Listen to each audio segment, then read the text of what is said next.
was just no trace. 1 month. That's how long it's been since Candace Cooley has last heard her son, Dylan Round's voice. How do you make it go? If I knew he was okay, I could handle a month, but not. Actually, the Box Elder County Sheriff's Office went out to the farm and began interviewing people, including a man named James Brenner. Brenner is 59 years old and was apparently squatting in a trailer about 5 miles from... Something with that. I just want to make sure that people aren't flying in and out of there and they leave the gate open and I gotta go up the mountain to get my horse over this bullshit. Dylan Rounds went missing on the 28th of May 2022. Rounds told his grandmother that early morning that he was heading to a nearby property to park a big truck inside a shed. On that property was an older man named James Brenner. According to Brenner, he had never seen Rounds that day. They would bring in Brenner for many interviews and a polygraph test. Home that I really need to tend to. Oh, did? Horses, cows? I got a horse, 12 chickens, and a dog. Oh, really? Okay. All right. Well, I'll tell you exactly what's going to be going on today. So, the reason you're here today, I got called up from Salt Lake. My name is Dave, by the way, Dave Brown. Oh, I know why I'm here, and they want to just rule me out. Mm-hmm. Yeah, so what this is a polygraph. This is to basically verify your story regarding the events that happened on May 28th, okay, this year, involving the disappearance of Dylan Rounds. Okay, I know Dylan. Do you? Okay, and we'll talk more about him, but that's basically what happens. Sometimes when people are questioned in the past, there's so much going on that maybe they don't tell the full story, they leave things out, or even in the meantime, since you've been interviewed last, you've remembered some things. It's going to be like a clean slate for you today. We're going to come up here. I'm up here to hear your side of the story, every little detail that you can remember. And after we get that story, after I fully understand it, what I can do is I can verify it using the polygraph. This is the polygraph equipment. The polygraph is excellent at ruling people out if people are truthful. It can help people. If you, explain your story, we pass the polygraph, that takes you off the list. But if someone comes up here and decides to lie, the polygraph can hurt them, okay? So what I ask of you is today in the conversation, regardless of what you've talked to law enforcement about in the past, it's a clean slate today. I'm going to ask you to be 100% honest with me. I don't care about, the things that happened or didn't happen, you did or you didn't do. I'm not going to judge you on anything you've done. We might talk about some uncomfortable things. What I'm going to judge you on is if you're being 100% truthful with me. That's why I'm up here. So that's kind of what I'm doing. I'm trying to be clear and transparent with you. I just ask that, for the sake of not wasting either of our time, that you be 100% honest with me today. Okay? Is that good? All right. There's a couple forms before I go over exactly what we're going to be doing today that I need you to fill out. You are not under arrest right now. You're here voluntarily to take this. I heard the agents talk to you about it before. But because you are in a police station and to get out of here you have to go through like 3 doors and you probably need a badge to get out of one of them, I need to read you your advice of rights. You've heard these before, so quickly, it's before we ask you any questions, you must understand your rights. You have the right to remain silent. Anything you say can be used against you. Say that one shot was more of self-defense, or was that an unchecked temper that got the best of you? Well, what caused the gun to go off was they reached for the gun and tried to get it out of my hand. Okay. I was sitting in my truck.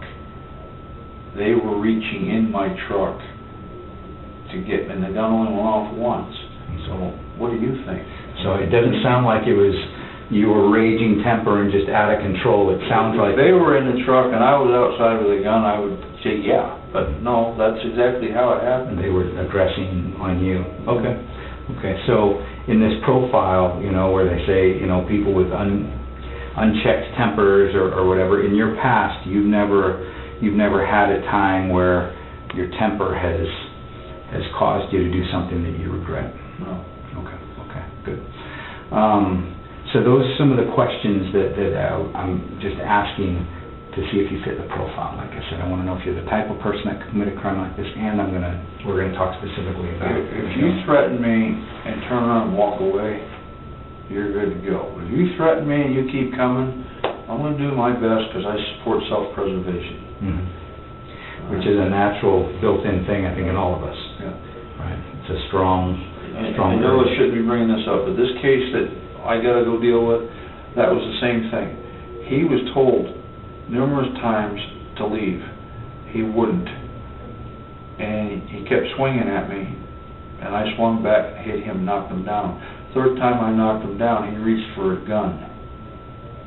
Okay. And while he was unsnapping his gun, I reached and grabbed one of these folding chairs. It wasn't quite as nice as this, but it was a metal folding chair, and I turned it into the WWE. And finally, after about second or third time I hit him, he got up and I says, leave, and he did. He walked away. He left. I have a witness to this. But he went and called the police on me. Okay. This was a little over a year ago, and I didn't even know that I was being. I've been going about my life for over a year, and I just find out about this the last week over this, and so yeah, I've spent years people profiling me, talking about how dangerous I am. I am dangerous. I can be dangerous if you corner me, because I want to live. That's, like I said, that's a built-in preservation, I never had any family other than my dad, and I worked. He was always, when I grew up, he was always 2 states away. It was always me. I was the only one I could rely on. And it seems like every time I ever called the police, it was, yeah, okay, we'll make a report. And that was the end of it. So I just handled things my own way. Okay. But I had no reason whatsoever to hurt Dylan Rounds. He was a friend of mine. Okay, yeah, let's talk about that here, and I'm gonna a notebook just because as we're talking, I want to make sure that I get everything right. All right, so yeah, that second reason. Let's talk about that now. I'll tell you what we know, but first of all, what do you know about it? Because the questions that I'm going to ask, we're going to come up with together. Can you walk me through your day, Saturday the 28th, which is a couple weekends ago, Memorial Day weekend, starting with, why don't you tell me about the relationship you had with him first? You say you're friends with him, right? Kind of. I knew him. How long have you known him? About 2 years. 2 years? Okay. What kind of relationship was it? Like, you drink beers together? Was it work together? Was it? He drank beer, but I never offered him one because he's a kid. But he always had his own beer. You say a kid, I mean, he was 19 years old. Or you knew him when he was younger than... Yeah, and drinking age is 21. And I never offered him beer. He always had beer. We liked Dylan. He wasn't how do I put this? Dylan did what Dylan wanted to do. Okay? Why? Because he was he bigger? Could. No, because he could. Because his grandfather wouldn't stop him, his father wouldn't stop him, and Dylan just did whatever the hell Dylan wanted to do. He was given a brand new truck, he was given a $70,000 or $80,000 credit card, and yeah, we knew Dylan, me and Don, and we helped him out a lot. And what ways did you help him out? Well, moving equipment. Don worked on his equipment. I only worked for him driving his truck for about 7 weeks. And that was a truck like his? It was a 10-wheeler. Okay. I hauled potatoes and sugar beets for him. He was a typical teenage kid. But his problem was he wouldn't listen to anybody. And we kind of got sick and tired of it, like the pivot down there that Don wanted it when he backfilled the main line pipe. Don said we need to fill that up with water. No, we can't fill it up with water, it'll freeze. It's 6 feet in the ground. Well, what happened was it rained and the pipe came up. So, and just different things like that. He wouldn't listen to anybody. I drove his truck for him, and it's a nice truck, but it didn't have any way of hooking a chain on the front bumper.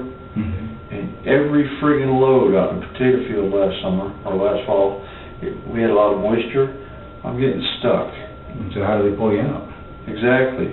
I had to climb, usually the Mexicans that come in with the machine to haul you out, they'll get out of the tractor and hook it on a hook on the front of the tractor. And they'll pull you out, you know what I mean? But there was no hook. And I had to get out, climb underneath it, wrap the chain around, and I kept telling him that. And his answer was, well, it normally isn't that bad. Well, every freak... He wouldn't put a... No, he wouldn't, because he was thick-headed. So, we kind of backed off. We got tired of wasting our time with him. All right? We went up to... I was supposed to drive the truck down from him from Rigby, and I did. And it was supposed to be a one-day deal. The 10-wheeler? The 10-wheeler. Right. Now, my driver's license run out in December. Right. And I can't get another driver's license because I don't have a birth certificate anymore or a Social Security card. And he knew that. The state of Nevada requires that to get the license. Okay. And I can't, because of COVID, nobody wants to answer the phone. So you can't get a replacement? I can't, exactly. I can go up to Idaho and get a driver's license, but that's another story. So we're up there, and Don had 3.5 hours worth of welding to do on that truck before we could take it home. But we were stuck up there for 4 days. What? Because we were waiting on Dylan, because he was out playing while we were stuck up there, and we weren't getting paid for it. So, and then I just said, that's it, I'm done. You were waiting for him to what, give you the keys to the truck? No, waiting for him to come back with parts so he could fix it, right? And we live in loose end. We got things we're trying to get done down here, but that's just the way Dylan was. He didn't give a shit about anybody or anything but himself, including his grandfather. He treated his own grandfather like a piece of shit. Did you ever confront him about these things? I mean, about the hook on the tractor? Oh, yeah. When you confronted him, did he ignore you? It was always a bullshit answer, like, it normally isn't that bad. He changed the subject. And if you tried to make a suggestion, he would look at you like, I don't like being told what to do. Right? So we just, and the last straw was, Don was working on a piece of equipment for him down there. And Don told him that it needed to be taken to Burley, that machine shop. And he kept saying, just beat a bearing onto it and it'll work. And next thing you know, Dylan's down there working on an old washing machine while Don's working. He said, that's it, I quit. Would a bearing not work? No. Don knew it wouldn't work? No, it wouldn't work. And that was another issue. Every time Don would listen to him, we'd wind up getting something from halfway from point A to point B, and it would break down in the middle of the road, and we'd have a big issue. So Don just went down there and gave him his stuff back, says, here, I quit. And that was the end of it. But that didn't mean we wouldn't help him out if he needed it. How did Dylan take when Don came and Didn't say anything. He just looked at him like, you just give him that blank look. Like, when I told him to stay the hell out of Montello, he looked at me like, I don't like being told what to do. So, basically, what Don did was tough love. You're on your own. Okay. And I hadn't seen Dylan for, close to a month before he disappeared. Okay, what was your last interaction with him? Was it this truck where he wouldn't get the parts to you? No. I seen him after that. In fact, after Don quit, I was at the Loose End Pond cutting wood and getting water, and he come in, saw me down there to talk to me, and said that he would. He asked me if I needed anything in Burley. This was about 3.5 weeks before he disappeared. Okay. And I said, yeah, if you're going up there, you bring me back some eggs, right? Because eggs get so far to a grocery store we're at. He said, well, I'll be back tomorrow, I'll bring you some eggs. Never seen them. But that wasn't uncommon for Dylan, because he would say he's going to do one thing, and next thing he was going to do another. Do you know, did he even make it to Burley? Or you don't know? I don't know. I did see him about 2 weeks later, driving down the road, not to talk to him. At least I think it was him. What was he? Was he in his 10-wheeler? Was it in his personal truck? He was dragging his John Deere drill home with a case tractor. I would only assume it was him. Okay. But that's just the type of kid Dylan was. He didn't like anybody telling him what to do. Okay. Did he ever take a step above maybe being disrespectful to you, or he was aggressive or No. provocative in any way, or was? No, he just had a cocky little attitude to him sometimes, and he'd turn around and walk away from you. Mm-hmm. And I let him. I mean, just, I'm not his father or his grandfather. Simple as that. I don't let shit like that bother me. Mm-hmm. Maybe Don does a little bit more. No, Don. Well, got him to quit, right? Yeah, that was fun. That was a really. Don put up with him a lot longer than I did. I was gonna say if it got to the point where Don just quit, but you never quit. I mean, was it I never because worked for him. I never worked. Don was moving his trucks and stuff Don was supposed to be getting paid for repairing? Yes, and Don never got paid. And me, I never really worked for him because I have my own money. I was just helping him out, but the aggravation up there in Idaho, I just decided, he's on his own. Did he ever like offer to pay you for moving his trucks or doing any of that side stuff with Don? No. Did he ever pay you anything for? Paid me about $900 for the 7 weeks, and he brought me down a four-wheeler, and because he had issues with him getting paid. Okay. And I understood that. And he did, like, I try to explain to these people, he never carried money with him, right? I know that because he was always borrowing money from me. I thought he had he had credit cards. Credit cards, but he never carried cash on him.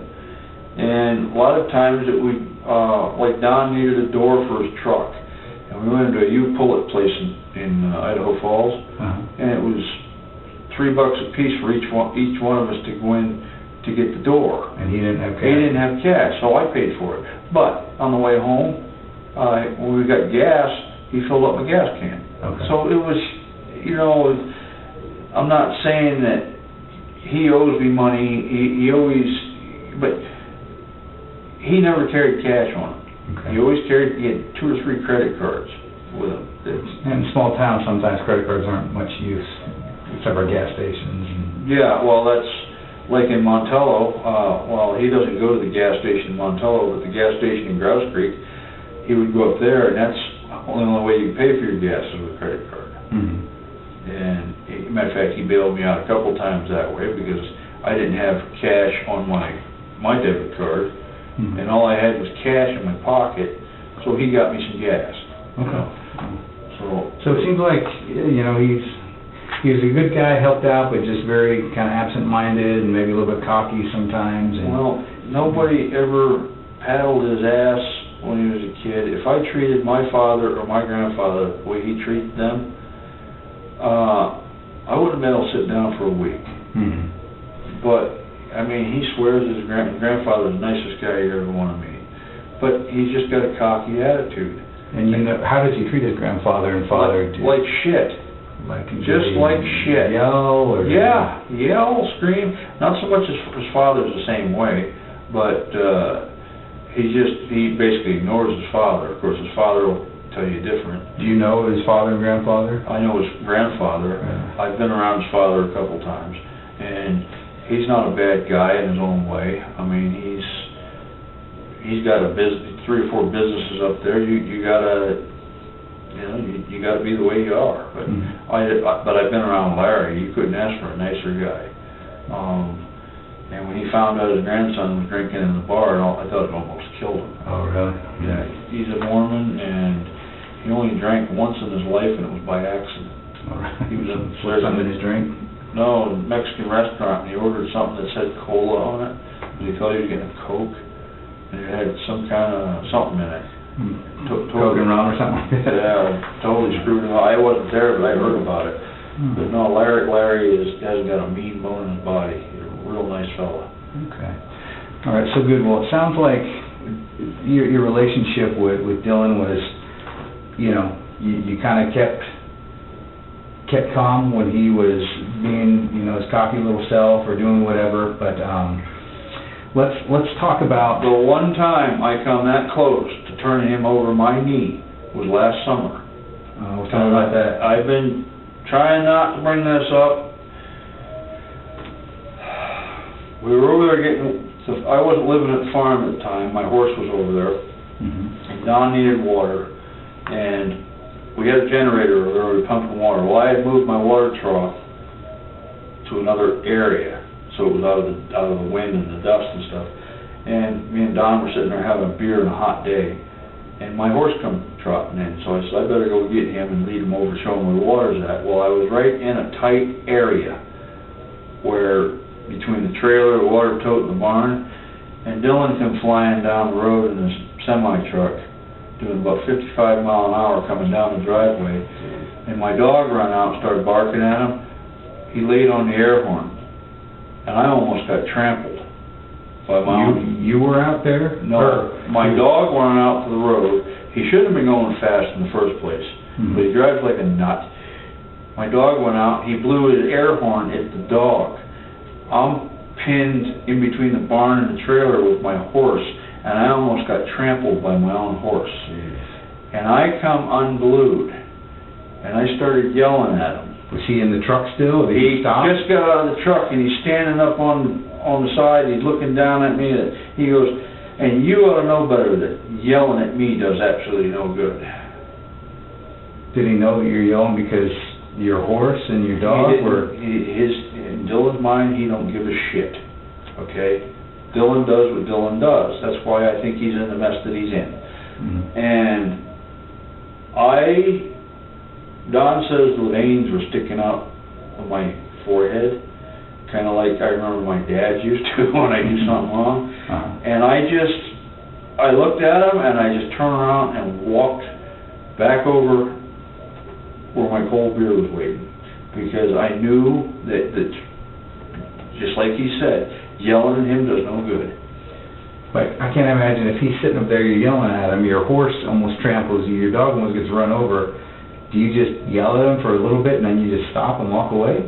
I did. I mean, that's a lot of self-control. I don't know if anybody I did, because I knew if he would have opened his mouth one more time and I'd opened up my mouth one more time, it would have been him laying across my knee paddling his ass. But that's just the way Dylan was. Dylan did not give a shit about anybody or anything but himself. And I hate to say that, but it's the truth. No, I appreciate you giving me kind of the real... Everybody on YouTube and everything, his mother is talking about what a little angel he was and how he used to get up at 5 o'clock in the morning. No. Many times I was up in Rigby, working on my 5th cup of coffee at 8:30 in the morning, 9 o'clock in the morning, and Larry would come walking in and say to me, "Where's Dylan?" And I'd point to the bedroom. Dylan would sleep till 9:30, 10 o'clock, sometimes 11 o'clock in the morning. So he's not the little angel that everybody says he was. He was a hard worker. He was. If he was doing something at his own speed. Okay. And he liked secrets. He didn't like telling anybody what he was doing. Which if people relied on him, that could be a little bit frustrating. Well, me and Don never knew when the hell he was going to be. I mean, there was times last winter we didn't see him for 3 months. You know? And then all of a sudden he'd show up. He'd show up. He wouldn't come back. Yeah, he wouldn't tell you. So, I mean, this is just the way Dylan was. I'm trying to be honest here. I mean, no, I appreciate that. Let's go to the day of, I guess, Saturday. I guess on that Saturday before Memorial Day, it was the 28th of May. I don't know if you remember that. He was. What do you remember about what you were doing on that day? I know that other agents or other police have talked to you about it. It's the Saturday before Memorial Day, before you went missing. What can you give me a timeline for your day on Saturday? Got up, had coffee, breakfast. You get up really early in the morning, or? I get up about 7 on the weekends. About there. Depends on what the weather's like. And then I was out. I dug out some trusses out back of the shop They're 2x2 trusses that I've been tearing down so I can make a chicken coop. And I think I went out and did a little bit of fencing, and then I came back and I worked on the chicken coop a little bit more. And Where are you putting the chicken coop? Is it right next to your trailer, or? it's in the shop. Oh, okay. You're building it in the shop? I'm building it in the shop. Okay. And it's going to be next to the trailer when I get it kind of away from the trailer. But no, I'm building it in the shop because it's in and out of the weather. Yeah. And then about 1 or 2, somewhere's in there, I went to the pond and I got some wood and some water. And then I left from there and went over to my buddy Don's. He was cooking ribs. Okay. And he likes to cook, I like to eat. And he's got Perfect combo. He's got a beautiful stainless steel gas grill over there. So usually on the weekends I'll buy ribs or a brisket or something, and he cooks. And then I got home at about 9 o'clock at night, somewhere in that vicinity. How do you know it was around 9? Was it dark out? Or? It was just getting dark. It was dark, but it was still to where you could see. And do you drive over with one of your vehicles? Yeah. Okay, what kind of vehicle do you drive? A blue Chevy Silverado? 94 Schilt Silverado. Okay. All right. And you came home around 9. And on your property, is there how many entrances or exits to your property? Okay. When you left your property that day, did you go out? Which one? You have 2. Is one side, one east, one west? Or I always go out the back way because it's the closest point to the pond and Don's.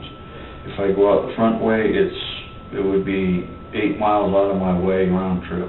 Okay, so you always, when you come and go from your property, use the back entrance. All right. So unless I go down to Dillon's, then I would use the front gate. I don't go down to Dillon's. Okay. Okay. So, all right. So around 7, you woke up around 7 o'clock. You had coffee. You had eggs, or you had breakfast, or okay. Bacon, eggs, potatoes. Okay. And after breakfast, you did a little bit of work digging up some trusses, doing some fencing, and building a chicken coop in your shop. Okay. And usually you worked till about 1 or 2. Did you have lunch that day at home? I normally only eat 2 meals a day. That was breakfast and dinner? Yep. For supper? Okay, so you were working until about 1 or 2 when you went to the pond. When you went to the pond, did you have to go change out of your work clothes, or? No, I wore same clothes, Okay. So you just went and you took your blue truck to the pond. Do you cut down wood there, or do you just gather the dead stuff? I have a DeWalt 20-volt electric chainsaw. Okay. Runs off a battery, and I usually take it along, and if I can't get it in the truck, I saw it up so it will fit in the truck. And when I come back, I bring it back and I throw it on the ground, and then I process it as I need it. Okay, so... And then I have jugs that I put water in. Are they like big barrels, or just 5-gallon jugs? Now I got 5-gallon, but before I have the 1-gallon water jugs you get at the store. Yeah. I save them and I just go over there and refill them. Oh, like the ones that you get milk in and stuff? Yeah. Okay. So that day, were you filling up 1-gallon jugs, or were you filling up? I think I had a 1-gallon jug, and I had a couple of those little half-gallon juice bottles. Okay. The juice comes in. I save all that stuff. Okay. And put water in it. How do you do that? Maybe it's just my ignorance. Do you have to go dip it in the pond, or is there some kind of a... There's a pipe coming down that shoots pure spring water out. Into the pond? Into the pond. You don't want to drink out of the pond. It's nasty. But the water coming out of the pipe is crystal clear. Okay. And I just fill up a jug. And now what I have is I have a pipe that I stick on the end of that, and it fills up a 55-gallon barrel in the back of my truck. Oh, okay. Well, that was smart. Well, like a flexible... It's a 2-inch pipe. I got to work on something different. But my pump went in the well, so I can't get water out of my well anymore. Okay. But I always got water out of that for my drinking and my coffee. Okay. How long does it take you to fill up all of it? Or that day when you were there getting wood, like how much wood did you get and how much water did you get? Not much. I wandered around and threw what I could on, and then I left there, and then I think I left there and went to Don's, and I was over there the rest of the day. Mm-hmm. Okay, and it was, so if you went to the pond around 1 or 2, how long did you stay at the pond before cutting wood and getting water before you left to Don's? Between a half hour and 45 minutes, maybe an hour. I don't know. I don't time myself. Okay. I mean, my dog runs around over there, and while I'm there, and I'm not in any hurry to do anything.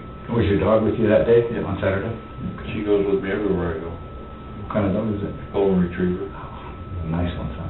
She's my good temperament. She's my little girl. Okay. Spayed female. All right. When you were at Don's, you had dinner and do any work over there, or no? Watch TV. Watch TV. Okay. And then you came home. What did you do when you came home around 9? I'm home and I noticed there was a truck in the shop. So you came in and you come in your back entrance to your house. Mm-hmm. Does that pass by the shop to get to your trailer where you Through the back gate, up over the hill, drive past the shop, and then my trailer's on the other side of the shop.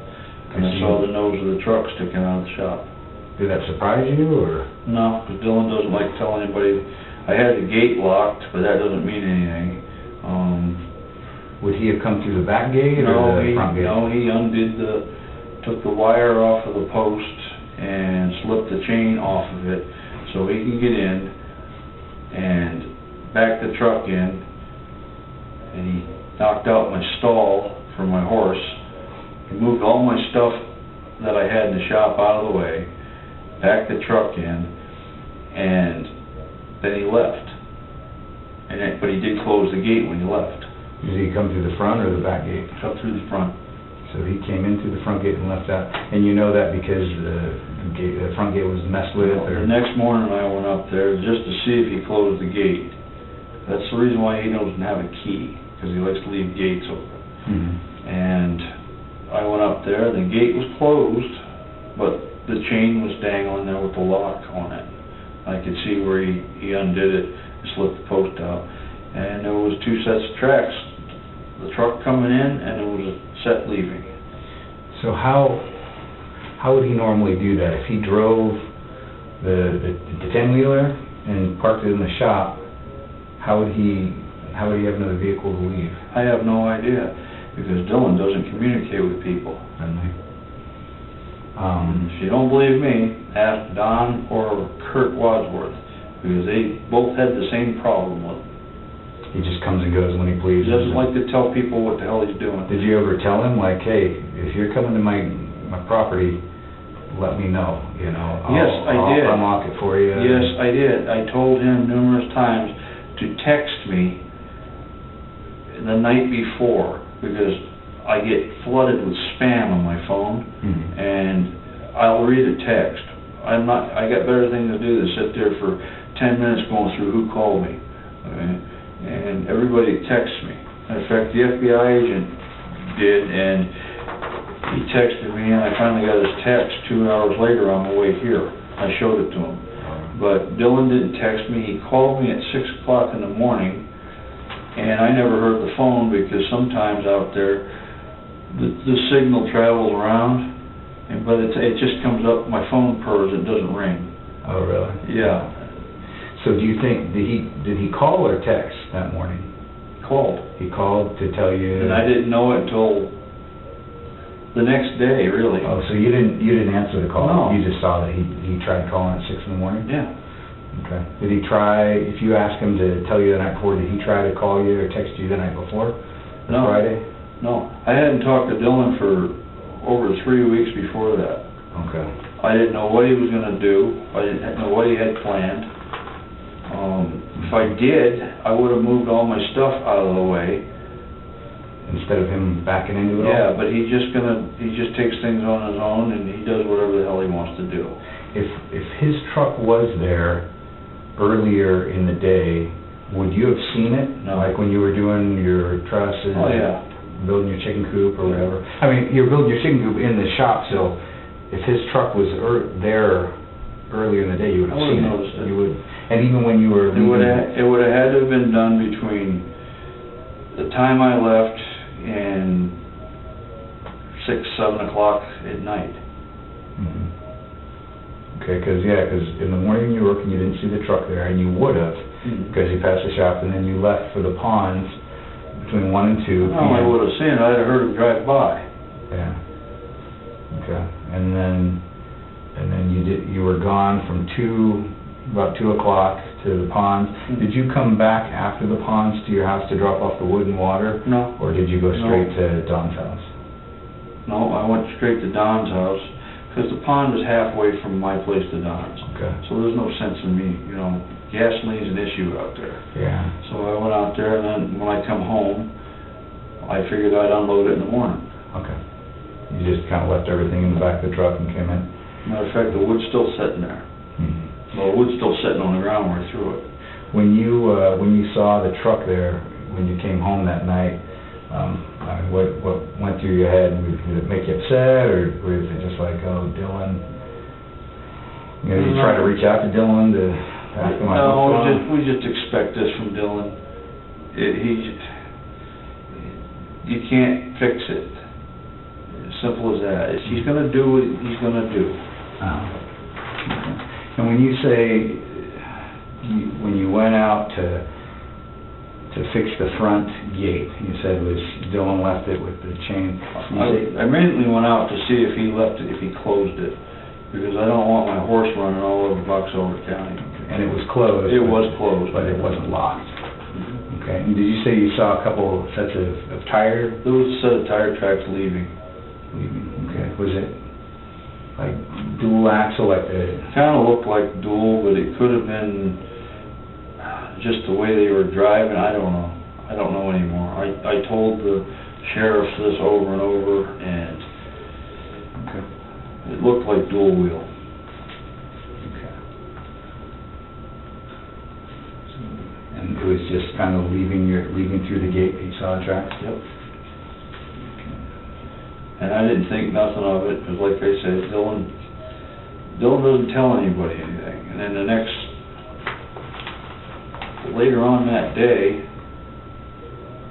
Don called me up, wanted to know if I'd seen Dylan, and I said no, but he was here.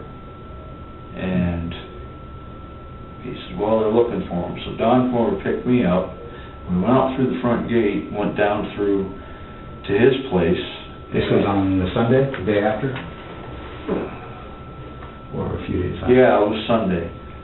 I got to think here. It was after you got home at 9. Yeah. You saw his truck. It was the day Yeah, after? it was Sunday. And we went down to his place, and we were looking around for him. Don's a big guy that's crippled up even more than I am. Uh-huh. And he looked around the yard. He had me go look in the trucks, the equipment, see if he was in there, and he had me go into the trailer. And I was halfway to the end of the trailer, and he said, get out here, check out these tracks. And there was footprints by the pond. And it kind of spooked him, and I looked at it, and I said, I don't know what they are, they're not footprints. Because there's only one set, and it just... So on Sunday, you went out there, and by the pond, did you see just footprints, or were there tire tracks too? No, it wasn't even a footprint. It looked like an indentation in the mud from something. Maybe I don't know, but it wasn't. And they've checked the pond since, but moral of the story is, I had already come out of his trailer, and Dylan doesn't believe in steps. His trailer sits that high off the ground. And I already been there once, climbing out of it almost killed me, and I says, to hell with it, I'm not going back in there. So... Okay, so on Sunday, sorry, I missed that first part. On Sunday, you and Don, before you went to the pond, you went to his trailer to see if he was there? Pond is... No, Dylan's got a pond on his property. Okay. This isn't the pond that you collect wood from? No. Dylan has his own pond. We'll call it Dylan's pond then. Dylan's pond, So you went to Dylan's pond on Sunday? Yeah, and his trailer was sitting there, his equipment's over here, his pickup's sitting there, and I walked over, his pickup was locked. Dylan never locks his pickup. Doesn't he? No. And I walked over and I was kind of looking in the windows, because he always had a shotgun laying in the back seat. And every time I'd open up the door to get in, I'd have a barrel pointed at me. Was it on a rack on the window? No, he always had it laying on the back seat. Loaded and... No, not loaded, but I told him to always just leave the action open. It was 12 gauge automatic. Yeah. But he didn't like anybody telling him what to do, so he never did that. And but anyways, the gun wasn't there, and that kind of had me a little worried. Come to find out, they found it in Rigby. He left it in Rigby. But that's about all. Why were his doors locked, do you think? I don't know. Because does he usually like leave the keys in the ignition or on the seat or? No, we couldn't find the keys, and apparently his father found the keys eventually. They were in his bedroom. Okay. So the truck was locked. Anything else suspicious about his truck besides it was locked? Well, there was no shotgun? I didn't notice anything, but his mother noticed that it had been pressure washed.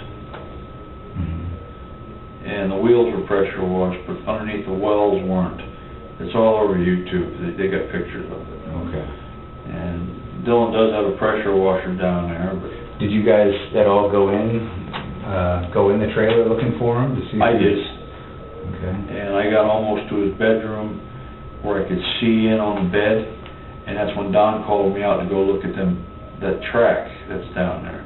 Once I got out of the trailer, I wasn't going back in.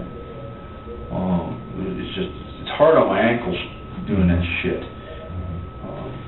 And so we called his mother called his grandmother back, and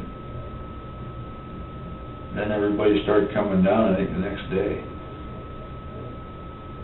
Was there anything else inside his trailer that you noticed that was out of place or strange? It's hard to, in that country out there, the wind blows through everything. And even my trailer is a mess, because the wind blows through the windows. It blows dirt through the windows. Through the windows of the slanted glass? Yeah, and this place was kind of a mess, just as it usually is. And we're bachelors, that's the way we are.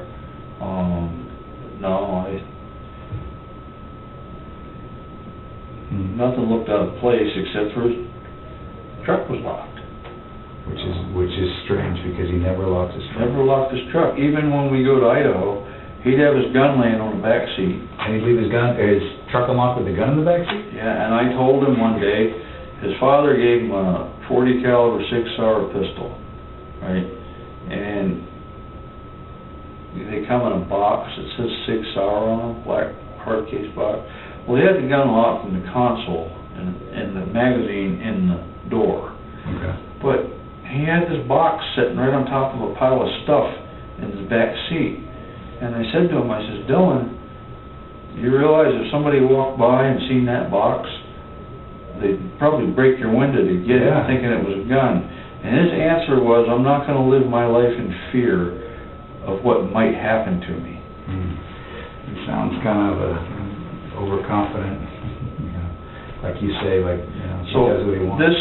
This whole deal with me, this is why I was not concerned at the beginning, because I know Dylan. Dylan does whatever the hell Dylan wants to do, and my life doesn't orbit around him. I got my own things to do. Yeah. So, on that day, the information that I know, and I don't have every detail, but was that on Saturday, he was going to come to the shop to drop off the truck, I guess. That's what I heard. His grandmother talked to him that morning, and he said he was going out. I mean, this was early in the morning. That's what I heard too. But the thing about Dylan is, he could change his mind in a minute. Something could have broke down. The truck was tarped when it was in the shop. When you saw it, it was tarped? Yeah, the truck has a tarp on it, that automatic tarp that goes over, it covers everything. It was tarped. And it really wasn't raining that hard that day. Maybe something else screwed up, and he just postponed it I don't. And we'll let the investigators figure that out. The information I had was that he went there that morning, and he parked the truck in that morning, and so if he was there, you would have seen it. Mm-hmm. But you're saying that all morning you were there at your house, on your property, and you didn't see his truck at all that morning, even when you left for the pond, the Cinda Pond, and you drove out that back gate, you passed and you saw that there was no truck there. There was no truck In there. there. And the first time that you saw that truck was when you came back around 9 o'clock that night, and you saw that truck there. Okay. And you didn't, obviously if you didn't see the truck, you did not see Dylan at all that day. No, I haven't seen Dylan for 3 weeks before that. Okay. And I think Don seen him a week or so earlier at the bar in Montello. okay. But I don't go to the bar in Montello. And that day, was there any contact via cell phone? I know you said that he tried calling that morning, but you never picked up. No text messages that went back and forth? No text messages. There was one phone call that popped up later that was from 6 o'clock in the morning. Okay. All right, so you had no contact with Dylan that day. And contact, you didn't see him, you didn't talk to him on the phone, Nope. you didn't see him backing the truck in and get pissed off that he was Nope. backing over all your stuff. Special Agent Jeff there's got my phone, he checked it out, there's no contact between me and Dylan. Okay, on that day. Okay, well here's your, in order to kind of clear your name, what questions would you ask if you were law enforcement? We need to come up with some questions to find out if you were involved with his disappearance. What questions would you ask? Would you want on your polygraph test to be able to kind of clear your name? There's a lot of different questions that I could ask you, but what do you think?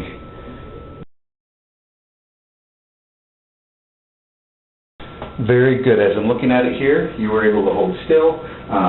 You were able to focus on the questions when I asked you, and when I asked you about the number 4, even though it's something as insignificant as a number, and I told you to lie to me about it, when you said no, you didn't write that, I saw a distinct and separate reaction in your body. And so you could kind of hear me clicking there. So yes, you are capable of responding when you lie. It means that you're not a sociopath. It means that you've got a conscience. It means that when you lie, your body does produce a reaction. So that's good. We're going to be able to get some conclusive results today, okay? So with that done, what we'll do now is I'm going to review with you one more time what all the questions on the test, the real test, are going to be, okay? I told you that I'm not going to throw any questions out of left field at you. I'm not going to try to trick you or confuse you. All I'm going to do is I'm going to ask you all the questions that we talked about before and that you answered before. I'm going to ask them to you in this test setting so I can get the results, okay? So what I'm going to do is I'm going to load those questions and then I'm going to repeat them to you right here so you know what they're all going to be. Because when I ask them to you, they're all going to be in a mixed up order. Okay, so... All right, are you ready? Yep. I'll inflate the cuff and I'll let you know when the test is beginning.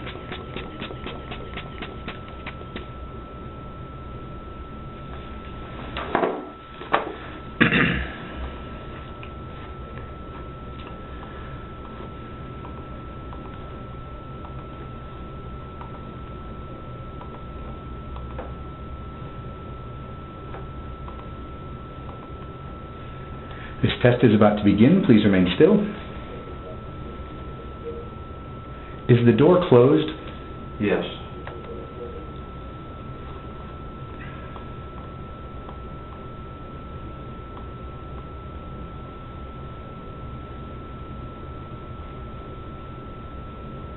Regarding Dylan's disappearance, do you intend to lie to me on this test? No.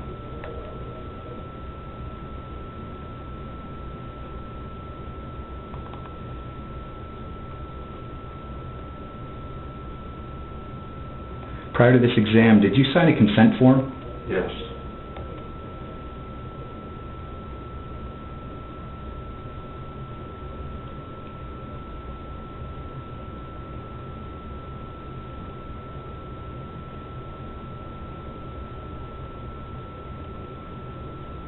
Did you lie to me about the extent of your alcohol use?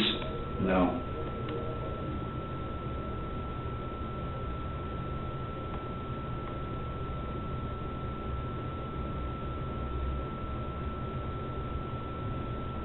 Did you have contact with Dylan that day?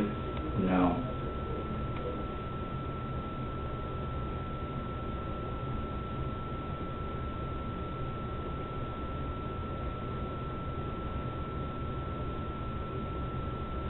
Have you ever allowed your temper to make you lose control?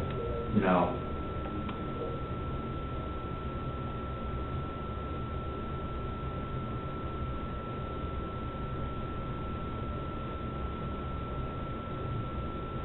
Do you know where Dylan is now?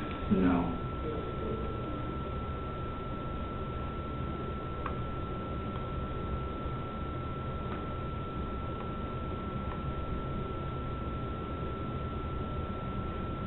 Are the lights on in this room? Yes.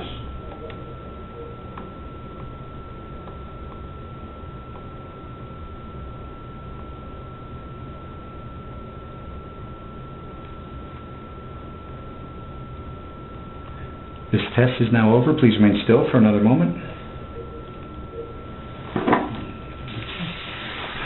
Just give you a few seconds here to get reset, get the blood flowing back in there, and like I said, we're going to go through this 3 or 4 times. I'm going to mix up the questions in a different order, and we're going to go through it, and I'm going to continue to collect that, okay? So I'll give you a few seconds here to get... Okay. Ready to go again? Okay. Feet flat, head up. This test is about to begin. Please remain still. Are the lights on in this room? Yes.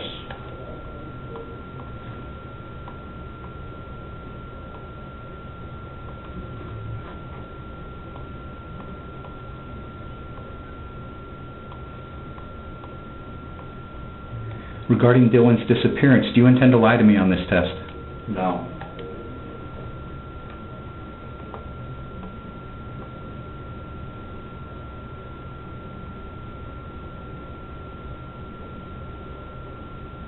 Is the door closed? Yes.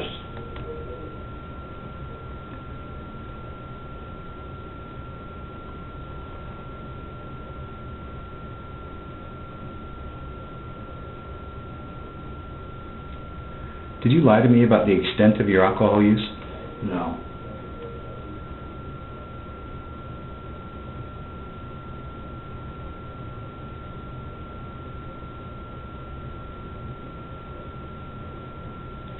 Do you know where Dylan is now?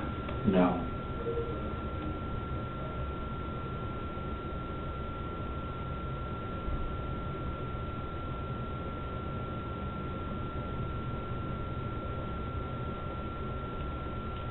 Have you ever allowed your temper to make you lose control? No.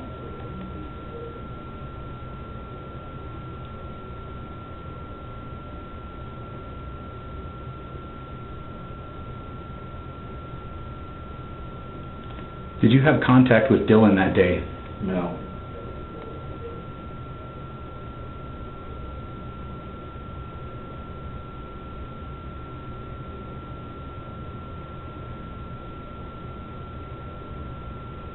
Prior to this exam, did you sign a consent form? Yes.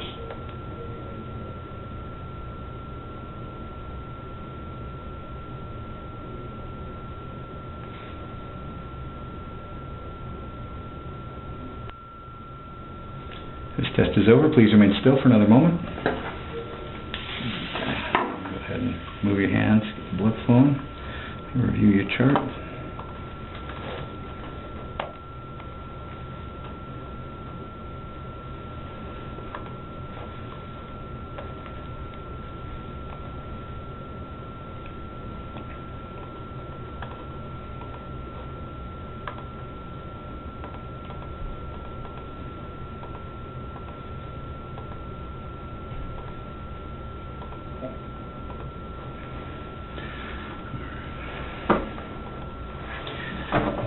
What I'm going to do is I'm going to get you out of these.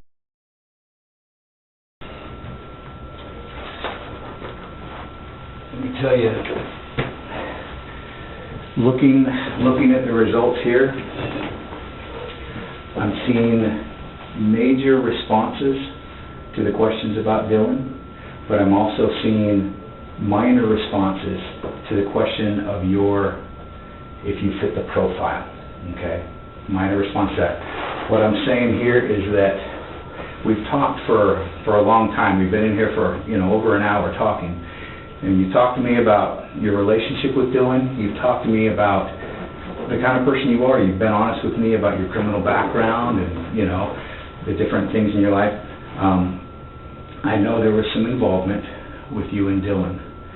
But the thing is, what I'm reading here is that you are getting through as being not in that type of criminal profile. What that tells me, Jim, is that something happened between you and Dylan on that day, but whatever happened was not something characteristic of you, of your personality.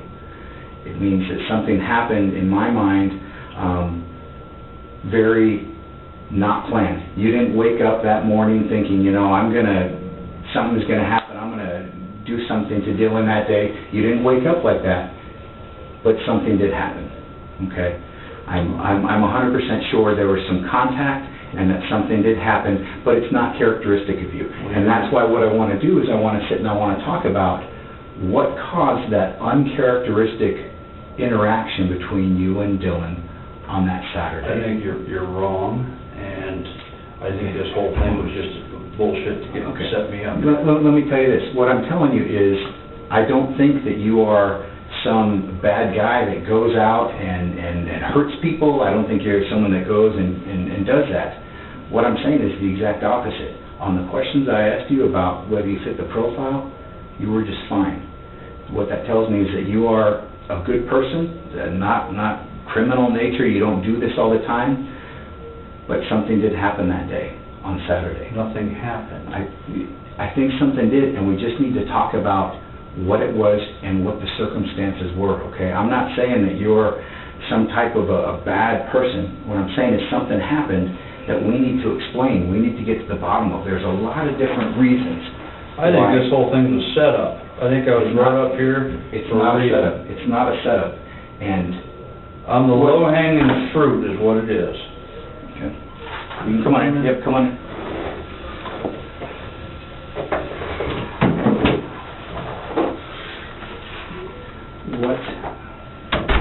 You guys can come in and talk a little bit about it, but what I'm saying, Jim, is that I don't think that you're a bad guy that has... No, you're not saying I'm a murderer. I'm saying that there is... No, I'm not saying you're a murderer. The questions were about contact with him that day. I know you had contact with Dylan that day, and I know that you have some idea of where he's at, but it's something totally uncharacteristic. It had to have been something that provoked you, and we know that Dylan was good at provoking people. He was the most arrogant asshole there was out there, talking to people like he was some type of entitled guy, and it got on a lot of people's nerves. And I'm saying that type of person, that could make me think in my head, that could make someone like you, who's normally in control of your temper, at some point if he comes and he crushes your chicken coop, he walks all over your property like he owns it, I think that could provoke a response that it would be, anyone would understand. So you're saying that I did this? You never talked to Kevin, you never talked to friggin' any of them guys that weren't supposed to be in loose end, but because I lived there, I had to have done it. Jim, I want to just clear up a couple things, and this is just so we're dotting our I's and crossing our T's, right? You had said before, as far as DNA is concerned, all we're ever going to have it on is going to be the boots and the truck. Is that right? Is there anything else at all that could have your DNA on it that belongs to Dylan? Anything that you can think of? I was in his trailer that day. Okay. On the 28th? Well, no, the 29th. Okay. Oh, yeah. Don took me down there, and I walked in there. Okay. Anything else besides those three things? You were looking through his truck. Yeah, everybody was looking through his truck. Okay. Matter of fact, I was down there twice looking in his truck. When was the second time? The second time I went down there with Don and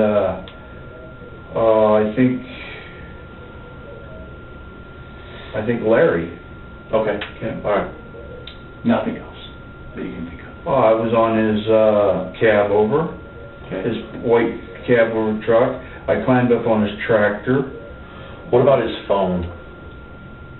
What about his phone? Did you ever use it? You ever have it? You ever, would you have handled it at all on the 28th? No.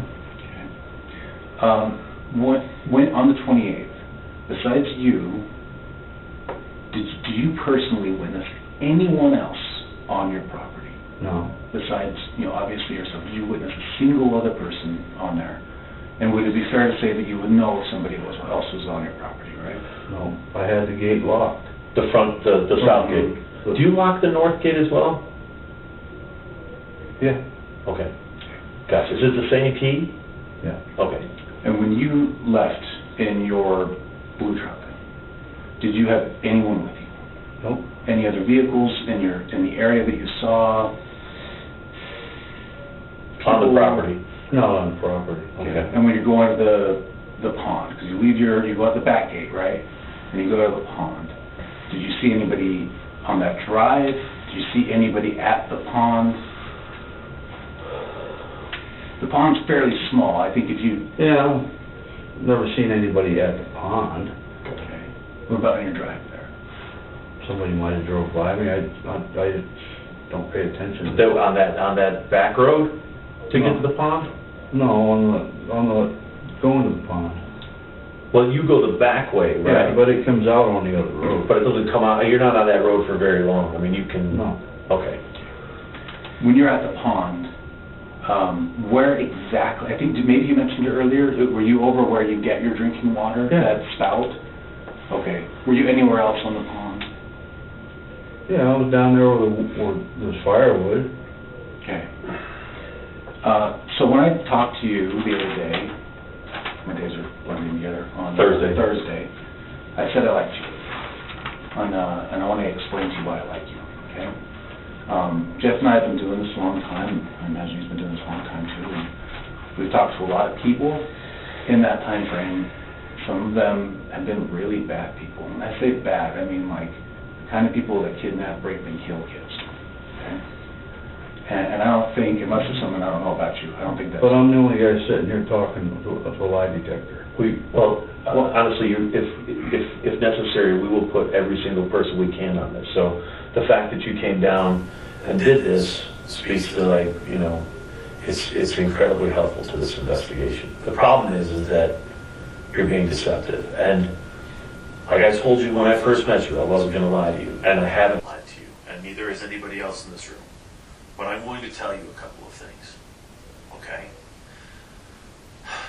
When we talked to you on Thursday, I said we had good information that Dylan was on your property the morning of the 28th from about 6:50 in the morning until about 2:30, 2:40 in the afternoon.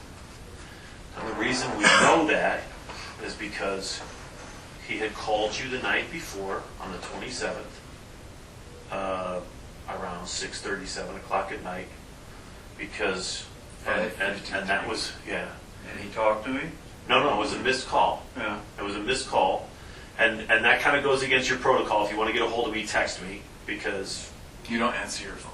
Right. That's fair. Like, typically you don't ever answer your phone. We know in the morning, we know that we know this because when you have a cell phone and it is on, it is in constant communication with whatever cell towers it connects to the network with. And those cell phone towers are able to give a location of where that phone is located. And we know that between roughly 2 a.m. and 6 a.m. on the morning of the 28th, he's over, that phone and Dylan are over by his property. We know that he calls your phone at about 6:30 in the morning as he's coming up to your property. 6:27. Probably to ask you to come out and unlock the gate, but because he didn't text and he calls instead, he then, more than likely, jimmied the gate, which you said he had done anyway. And then we know, because his phone is on your property for the better part of the day until about 2:30 in the afternoon, and then we know we can follow the phone taking the back road out, which is the way that you traveled. There's a roughly 2-minute period of time where that phone is stationary right where that gate is on the back, and then it continues to the loosened ponds. And I want to tell you something. On Saturday, scuba divers located that phone in the pond, and I've got a photograph of it if you think I'm full of shit. I'm not lying to you about anything, man. And first of all, that's the phone, okay? And it was collected on Saturday afternoon out at the loosened ponds, and it was collected from, you can see in this picture right here, there's a guy pointing to where the phone was found. It was about a foot of water. There's the pipe where the water comes from. And we know, based on your own story, and we're going to shore that up too, that's the route of travel that you told us you took at about, to go over to Haley's for ribs. So you're lying to us about Dylan being on your property on the 28th and you saying you're not aware of it. We know that he was on the property. And there's no way in hell with his moving back and forth on that property on the day of the 28th that you wouldn't know. And you sure as hell would know if that phone is traveling out the property with you. So what Dave has suggested, and what we believe, is that something happened that maybe you didn't intend to happen, but something happened to Dylan. Maybe you got in a fight with him. Maybe it started with an argument because he didn't follow the protocol. He's kind of an egotistical kid. He's a bit of a prick sometimes. He comes onto your property without texting. He opens the gate, fucks up the lock, leaves the gate open. You're very particular about your horse, your dog, people coming onto the property and stealing shit. But he's on your property at 6:50 in the morning with that grain truck. And we also know that he backs up and fucks up some of your stuff inside that shed. That's got to piss you off. And something happened. And Dylan's phone is on that property, and we know that he's there because he calls his grandma at 6:50 in the morning and says, I'm taking the truck to the shed. I got to get it, under the shed before it starts raining. So, listen. We understand that you like Dylan. We understand that you respect him. We understand that you also have a temper. And I think your temper took control of you, and something happened that you didn't intend to happen. I don't know what happened, but here's your opportunity to tell the story. And I also know that after all this shit happened, you took some black powder rifles and a gun, and you gave them to Haley. All right? Here is your opportunity. If you care at all for this kid or this family, At least give them closure. Give them the closure they need so they can go and bury their son appropriately. I see tears welling up in your eyes right now. And I'm willing to bet that you can give an explanation, right? You could talk till you're blue in the face if you were a child rapist. Nobody will ever understand or believe you. But someone like this, you could actually give an explanation. You can make some sense of it. I'm going to tell you this too. I've got 5 kids. All right? I know one thing for sure. I'm not leaving here tonight. Why is that? I see it. Listen, whether you're leaving here tonight or not, the question still remains. And I can tell that it bothers you because I can see tears welling up in your eyes. I don't think, listen, he's not lying when he says we've interviewed people who think it's okay to rape kids or to take photographs of toddlers being sexually abused or to do horribly unspeakable things to small children. That is all we do. All the time. Now we're talking about some cocky 19-year-old kid who thinks he's got the world by the balls. And while you have some respect for this kid because he is a hard worker and he's out in probably one of the most desolate parts of the country trying to make his way, he's still a 19-year-old kid who's going to get on your fucking nerves. So something happened. And either, here's what it comes down to, man. Either you planned to hurt this kid from the get-go, or something happened that you didn't intend, and that kid is somewhere. And I have spent hours and hours and hours talking to the grandmother, talking to Larry, talking to Justin, talking to Candace. They just want their son. They want to know where he's at. Am I under arrest? Not right now, you're not. Okay? But Yes. we want to know where he is. I think inside of you, you know you don't want to leave them hanging like that. And I also don't think you want Dawn getting hung up in this stuff, too. You guys have had the finger pointed at me from the beginning. No. I'll tell you what pointed This was pointed at somebody else. Yeah, we were spending a bunch of time running around looking at Chase, and when we pulled all the phone data, we could see when all this shit was happening, Chase was on the other side of the lake. But when you tell us your story, it marries up exactly where Dylan's phone is, except for the point where you go, I didn't see him at all. I left the property around between 1:32. I was at the Lucent Ponds when I get the text saying that the ribs are ready. I go to Don's place. I'm there until 9 o'clock. When I come back at 9 o'clock, his truck is parked in the shed. So it's got to be me then? Yes. Okay. Well, that's why we also wanted to give you those, like, who else was with you? Because the phone literally goes with you. And we find it, the phone has been found. And I'm going to tell you this, we have the ability to pull DNA and fingerprints off of a phone underwater. It's been done. We just have to send it off to the lab and do it. So here's your opportunity to basically come clean and be like, hey man, I fucked up. I'm sorry. You know, things got out of hand. You know, I never meant you to told do me this. yourself, like, my problem is with my fists, right? Not with guns. You've got a criminal history that involves guns and stuff, but you said, there are some things that we know, and there are some things that we believe based on that, and then there's some things that we don't know, and those are the things that you can help us with. Now, we may find those out, or we probably, like, I'm going to tell you, like, tomorrow, there's going to be so many fucking people crawling all over that property with everything at the FBI's resources that they have available. They're flying them all in. They're going to be there tomorrow, and they're going to fucking scour that place. More so than anything you've seen with search and rescue. And honestly, you can save that a lot of trouble. Like, I firmly believe that you did something to cause the death of this kid. And I also believe that there's a part of you that feels bad for doing it. I also think that you probably didn't mean to do anything. Unless I'm really wrong and you did plan it. I'm not leaving here tonight, am I? Why don't you do this? Tell me where he's at. I don't know where You do know. You do know. You knew what, let me ask you this. How come you didn't tell us about taking his phone and throwing it in the pond? How come you didn't tell us about giving the black powder rifles to Don Haley? Because you never asked, for one thing. No, I asked you exactly what happened before, and I asked you what happened after. And you just left that out. No. But what's going to happen? Like, listen. Like, there's a very artful thing that you do when we talk to you. I got rid of those guns because I knew that was going to be the next thing that come down the line. You were going to come and take them. But why the phone? Why the phone? What about the phone? Why did you throw it in the pond?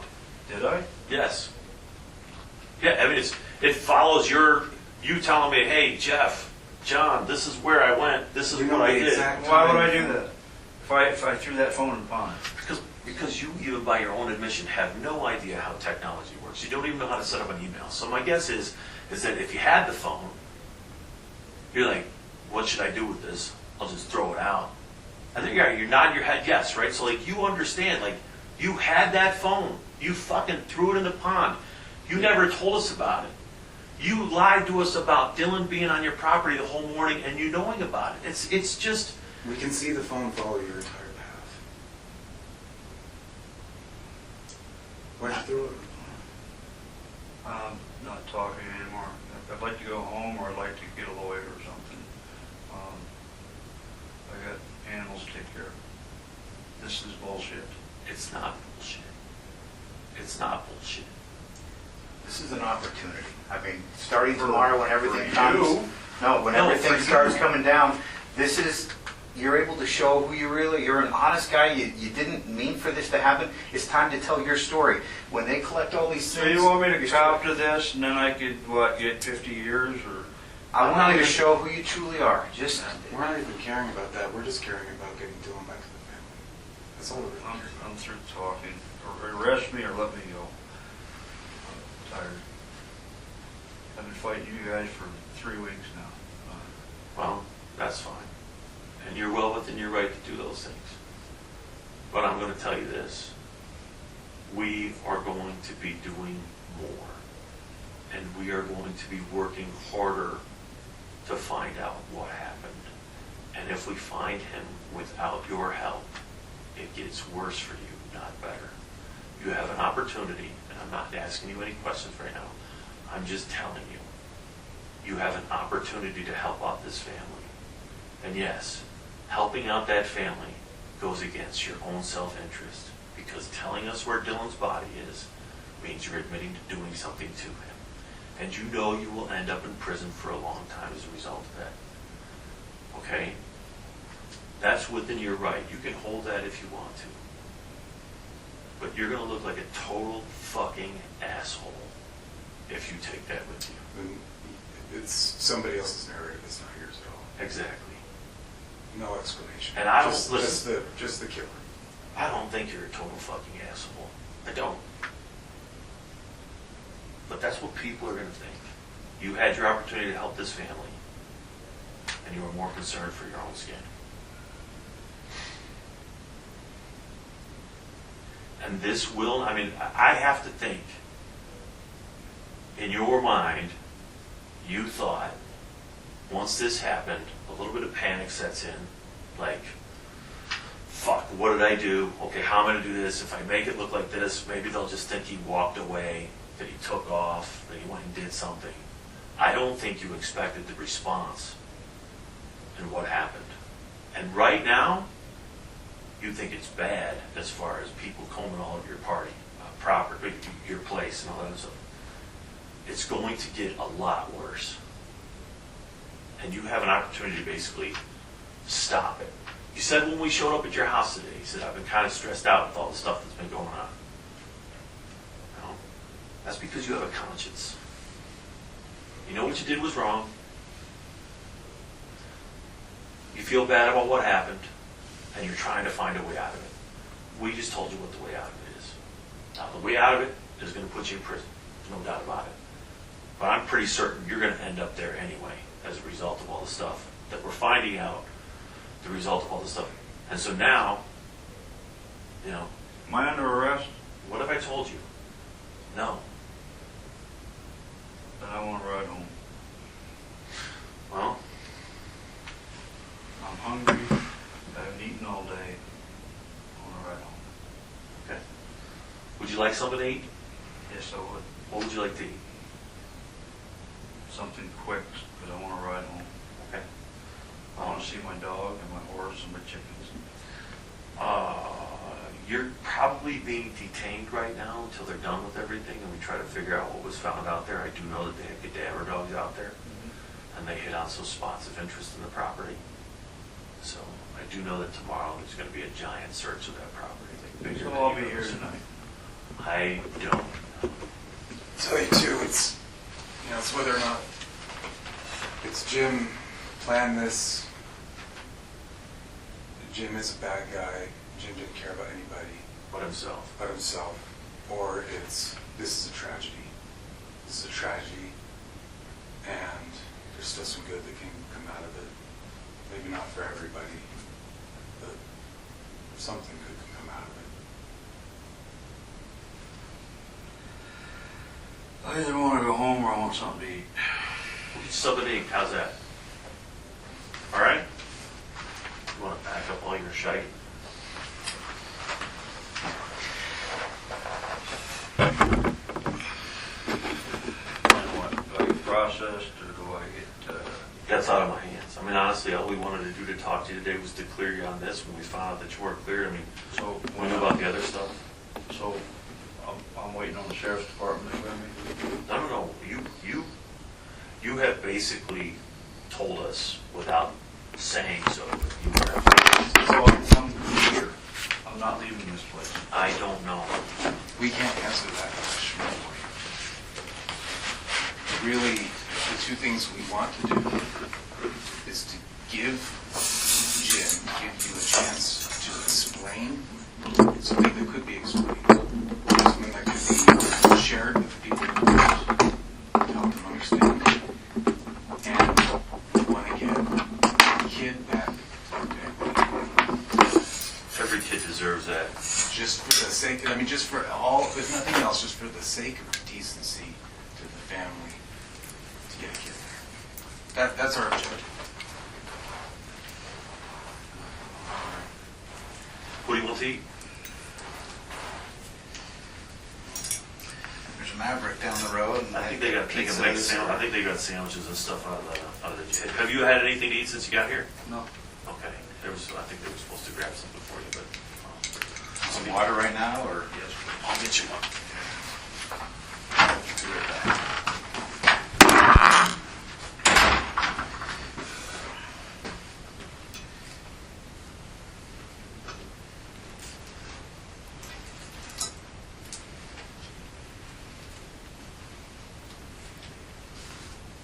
I'm not asking you questions, I'm not telling you to do anything. I'm just hope I'm right that there's some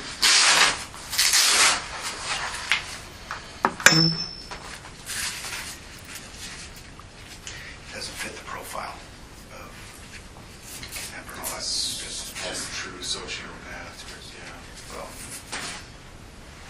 Like I said, something happened, but he doesn't fit the profile. Like he's not someone that I don't think he was. does this like a monster. It's just something that happened.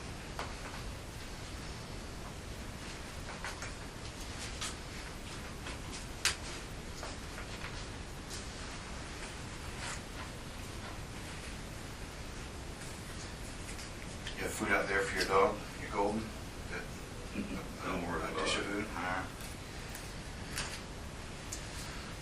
Dog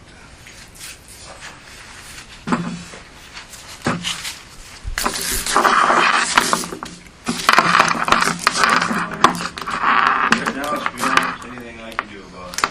I've been here before, so. It's not true.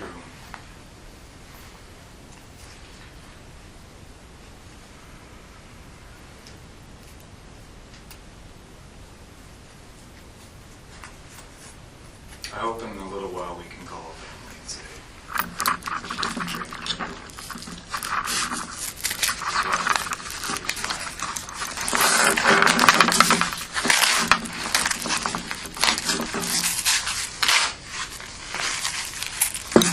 it's a tragedy. It's an accident. It means for him.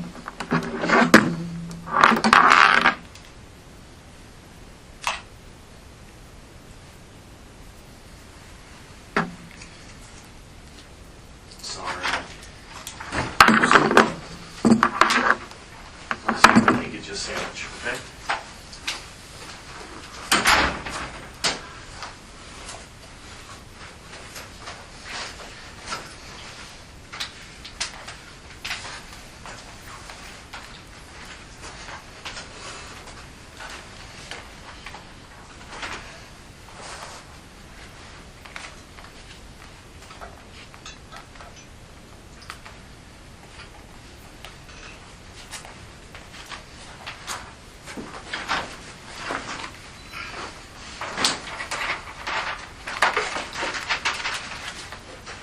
My guess is you don't get donuts out there that often.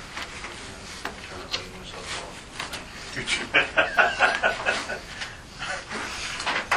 How's it going for you? You would think donuts in a cop shop. Say what? You would think donuts in a cop shop. Exactly. My own personal favorite are the chocolate cake ones with the peanut butter scrubbed in them.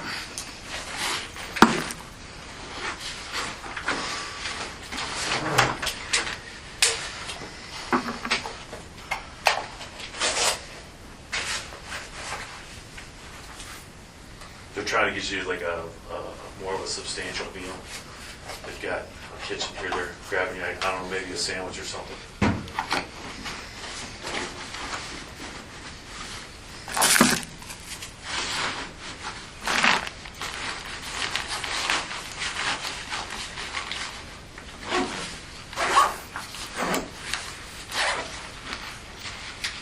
Do you like that bag? Yeah. This thing, I've got one too, man, but you have the newer one. I've got like hundreds of pounds in this. I'm dangling by this. Not a rip, not a tear on it, man. This thing is bulletproof.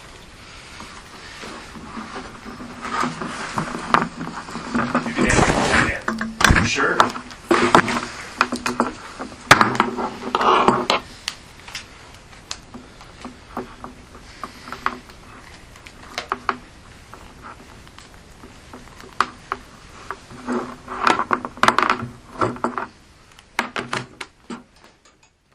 Brenner would be arrested twice in June of 2022. They knew Brenner was the main suspect in Round's murder. They found Round's phone in a nearby pond. It would contain a disturbing scene of Brenner cleaning his gun. An emotional day inside the courtroom. More than 24 of Dylan Round's family members in attendance. Now, after 2 years, his family hoped that James Brenner would finally show some remorse for his actions, but he refused to look at anyone and refused to speak to anyone. James Brenner limps into the courtroom, causing his shackles to make a light jingle sound. I wanted the chance to be able to see if his face was as cold as what everybody else is telling me they see. Candace Cooley, Dylan Round's mom, may never get that chance. Him not turning around tells me I didn't spend a lot of time trying to process it because I can't. During the initial search for Dylan, Brenner was an active participant. That I can't wrap my head around it. How could he have been out there searching with us, telling us where he thought Dylan might be, conversing with us? 9 months after Dylan's disappearance, 60-year-old James Brenner was arrested. For over a year, though, he kept Dylan's location a secret, until recently, when he was given a plea deal. So today, it's not a big shock to the system because we've been preparing for this since the end of March when we signed the plea deal. By telling investigators where to find Dylan's remains, charges were reduced to second-degree felony murder and 2 counts possession of a firearm by a restricted person. I think we're directly over it now. You want to go check it out, or? It's looking like badger holes.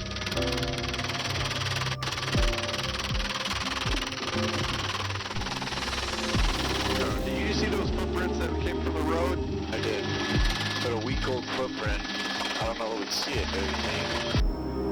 Alright, check out those that turned around.